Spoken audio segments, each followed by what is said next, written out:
La présentation de cette recherche va s'articuler de la façon suivante. Nous aurons une première phase chiffrée, soyez patients.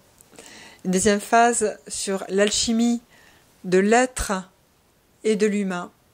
Et une troisième phase qui sera plus consacrée à l'éducation de l'être dans le cycle de la vie avec le développement de l'être au sein de l'humain qui va grandir petit à petit dans le cycle de la vie de la naissance jusqu'au départ. Je vais vous présenter en premier la problématique et puis les axes de recherche, la méthode utilisée et puis le recueil des données proprement dit. Ce recueil des données est assez important, c'est-à-dire que là je vais vous citer ce soir que quelques données qui vont nous permettre d'avancer dans notre thématique de la soirée et je vous invite pour ceux qui souhaiteraient aller plus loin au mois de mai-juin, cette recherche va être éditée et je vous invite à aller la consulter sur notre site internet, elle sera disponible à ce moment-là. Donc la problématique est la suivante. En quoi le développement des états d'être positifs d'une personne peut devenir un facteur clé important dans la gestion de ses dimensions physiques, émotionnelles et mentales, laissant ainsi émerger une autre vision, compréhension des événements de sa vie personnelle et la création de valeurs globales, économiques, humaines, environnementales, sociétales et sens dans ses actions quotidiennes. Les axes de recherche pour étudier cette problématique sont les suivants. Nous allons étudier les états d'être avec leurs variables que je vais vous citer tout à l'heure. Deuxièmement, un autre axe de recherche, l'apprentissage des états d'être dans le cycle de la vie, avec ses variables également. Et le lien, troisième axe, des états d'être avec les métiers. En quoi un état d'être impacte ce que je fais dans ma vie, l'humain que je suis. En quoi l'être que je suis va impacter l'humain que je suis.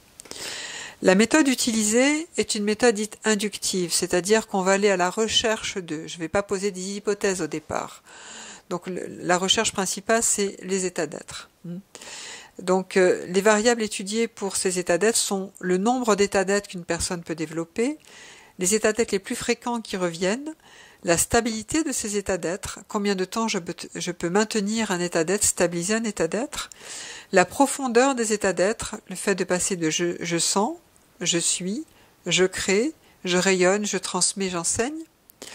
Ensuite, au niveau de l'apprentissage, nous aurons 3 niveaux. Un premier niveau où il n'y a pas d'apprentissage, nous faisons un constat des états d'être des personnes. Un deuxième niveau où ces personnes vont inciter à des stages de 2-3 jours maximum. Et un troisième niveau où nous allons suivre pendant plusieurs années, 1 an voire plusieurs années, quelques personnes et nous verrons les différences que nous obtenons pour chacune des variables que nous avons citées tout à l'heure. Au regard des informations recueillies, des étapes du cycle de la vie nous ont semblé évidentes et nous les avons segmentées de la façon suivante. Donc la vie intra-utérine jusqu'à l'âge de 4 ans, ce segment-là ne fait pas partie de notre étude, mais quand même nous avons recueilli pas mal d'informations que je vais quand même vous communiquer qui nous semblent très utiles.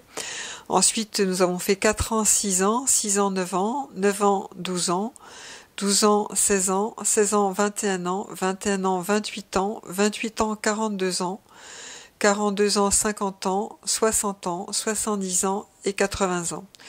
Sur les dernières dizaines, ces espaces ont été segmentés de façon un petit peu plus aléatoire, mais ils nous permettent quand même d'avoir beaucoup d'informations très intéressantes.